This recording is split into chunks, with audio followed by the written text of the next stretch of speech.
Boom! What's up, guys? This is the Gospel according to Mark with a C. He is I, and I am he. Just taking some time to tell you exactly what's on my mind. And guys, you know, I just saw this article yesterday, and I see a couple of people have been talking about this, but I'm going to talk about it too, because it's full of crap.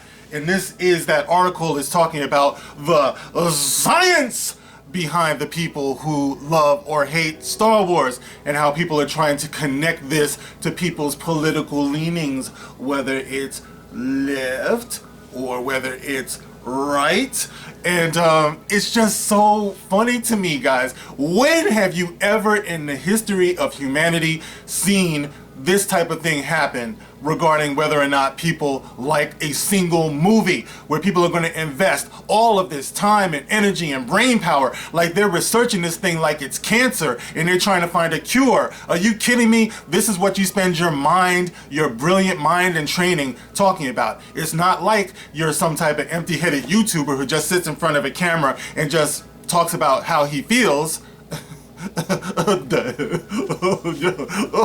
Where's my bib? No, it's like these people are actually self-proclaimed scientists who actually have some type of credit, you know, to their name, and they're weighing in on this topic. And the funny thing is that those so-called YouTubers, by the way, I'm just kidding about being empty-headed. You know, most of us are very intelligent, but they come across being the ones who sound like they're mentally challenged. I mean, they really, really do.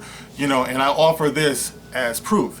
It's like we have here an article on Screen Rant, and it says here, survey says political beliefs may explain why fans don't like The Last Jedi. Now look, before even getting into this, like, how much do you want to make a bet that, let's say Trump supporters are the ones who wouldn't like The Last Jedi, right? Everything that you attribute with being evil and mean and insensitive, and Trump supporters, those are the people who don't like The Last Jedi, right? And everybody on this side who did like The Last Jedi, there's sugar and spice and everything nice, and they're just like Little House on the Prairie, skipping down the hill, falling and all that stuff. Oh, it's just so sweet. If you like The Last Jedi, you are clearly well adjusted. Now let's talk about what they're saying here. All right, wait, what happened? I just lost it. Where is it? Come back to me. Come back. What happened?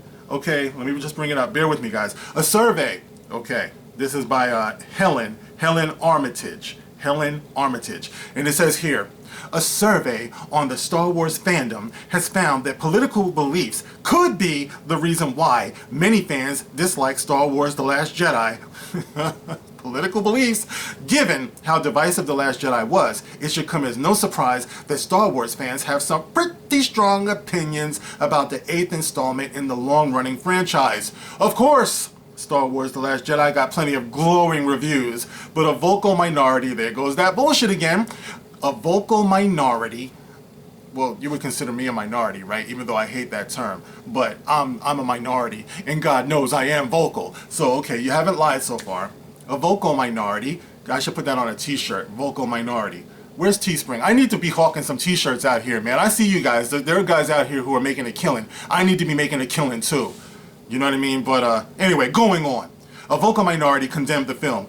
Some Star Wars fans expressed their disdain for The Last Jedi's supposedly feminist politics by harassing actor Kelly Marie Tran. There it is! I knew it. I should have had like a countdown, like in the middle of the screen, just counting down to when they're going to invoke the name of Kelly Marie Tran. Of course, they're not going to talk about what Mark Hamill went through, that I could actually show you the tweets right here and right now. I could leave a link in the description box, or Tim Rose, or currently what William Shatner is going through. They're never going to talk about that, but let's continue to talk about Kelly Marie Tran. Let's bring her up. Oh, you guys are so full of crap. Yes, Kelly Marie Tran, who plays resistance fighter Rose Tico, to the extent that she ended up quitting social media. Oh God, the humanity. As it turns out, political beliefs may influence how some fans view the follow-up to Star Wars The Force Awakens. It goes on to say, no. According to a survey conducted by social scientists, he's a social scientist, yes he is, social scientist Mark, with a K, H. White II. Mark H. White II. There may now be tangible proof after he found that Star Wars fans tend to have a sexist and conservative belief and a negative attitude towards political correctness. A negative attitude towards political correctness? A negative attitude towards political correctness. What are you talking about? You can shove that up your ass. All right, also tends to dislike Star Wars The Last Jedi. To understand White's findings better, a bit of background on his survey is necessary. The previous phase of his research found, no, I just bit my tongue. The previous phase of his research found that there are three main types of Star Wars fans. There are prequel skeptics. Those are fans of the original and sequel trilogies, but not the prequels. So we have prequel skeptics, and they are fans of the original and sequel trilogies, but not the prequels. Who are these people? And then there are saga lovers who rate the entire franchise favorably. And then there are The Last Jedi disowners who dislike Star Wars The Last Jedi. Okay. By asking survey respondents a series of targeted questions that determined whether they demonstrated hostile sexism and benevolent sexism, White found that TLJ disowners express more sexist beliefs than prequel skeptics and saga lovers. What are you talking about? I love the bitches. Alright, anyway, TLJ disowners also reported more conservative politics and anti-PC sentiment than prequel skeptics and saga lovers. More broadly, and I love the broads, more broadly, White found that Star Wars fans, let me stop guys, you know what, I love the ladies, always have, always will. I've been raised with a great deal of respect for women. I love my mom, I love my sister, I have plenty of women friends, and I love them, you know, and then the women who are not in my family, I love them very much. As a matter of fact, I loved one last night. Let me stop being silly, guys. Anyway, more broadly, White found that Star Wars fans who demonstrated sexist and anti-PC beliefs were more likely to enjoy the original and prequel trilogies, but less likely to enjoy the sequel trilogy. White also discovered that the more sexist and anti-PC a Star Wars fan is, the less likely they are to like characters like Vice Admiral Amy Lynn Holdo, Rey, and Rose Tico, who have faced the brunt of sexist critique leveled at the sequel trilogy. Alright guys, look. I'm not going to read this whole thing. As usual, I'm going to leave the link in the description box so you can view it at your own discretion. But let me just say something real quick, guys. All right? All of this is BS. It's like either you like a movie or you don't like a movie. Like I said before, I've never seen anything like this before. We cannot be shamed into liking what we did not like. We can't be shamed into not pointing out that there are plot holes and that these characters were very poorly written. Everybody would love Vice Admiral Holdo if she was actually written well. Everyone would love Rose Tico if she was written well. And Rey, everyone started off liking her until she proved herself to have all types of plot armor and be a Mary Sue. Keep in mind, by the time The Last Jedi rolled around, everyone knew who Rey was. And we still went back to the movies to see her. Okay? So it wasn't until we saw what they did with the character, with her plot, that people said, that's enough. All right, we came back to the second movie. It's like voting in a president for the second time and then just saying, okay, I voted for you twice, okay, and you're still not doing the crap that I voted for you to do. I give you a vote of no confidence. I don't like it anymore. We don't have the right to do that? You know what I mean? It's just that simple. All right, so we all knew that Rey was the star of The Last Jedi, even though a lot of us went in with the promise of seeing more Luke Skywalker. How could we not? Because of the way that The Force Awakens ended, of course we went in thinking we were going to see more of Luke Skywalker. But the fact that Rey was on the poster the way that she was prominently, of course we all knew that she was going to be the star of the movie, and we all still went to go see it. So what kind of sexist is that?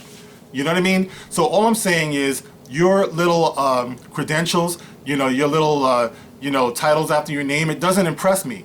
You know why? Because I'm the one who paid for my ticket. I'm the one who went into the movie. I'm the one who sat through it. And I'm the one who has a right to express my opinion on how I feel about what I saw. So, Mark H. White II, professor of bullshit, you don't impress me. You don't speak for me. Everything you're saying is garbage. All right? And if you want to sabotage your own credibility, you keep this up.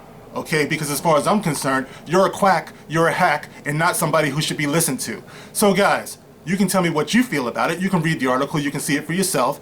And of course, the next Star Wars movie that comes out, they're going to overanalyze it. And for everyone who gets a big kick out of kicking the fandom menace, the fandom collective, all of the critics around, we are fighting for your rights as well.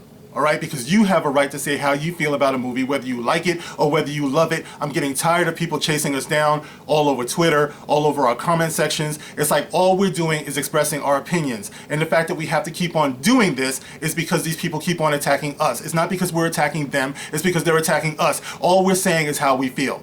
All right, so when you get to the point where you want to say how you feel, you'll have the right to do it, because those of us who stood up to speak, we said what we had to say.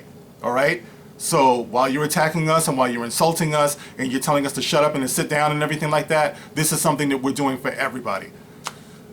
All right, guys, so that's how I feel about that. You guys, as always, are welcome to sound off in the comment section. You can like, you can share, you can subscribe, you can check me out on Twitter, and I will see you on the next one. This is The Gospel According to Mark with a C. Rock on.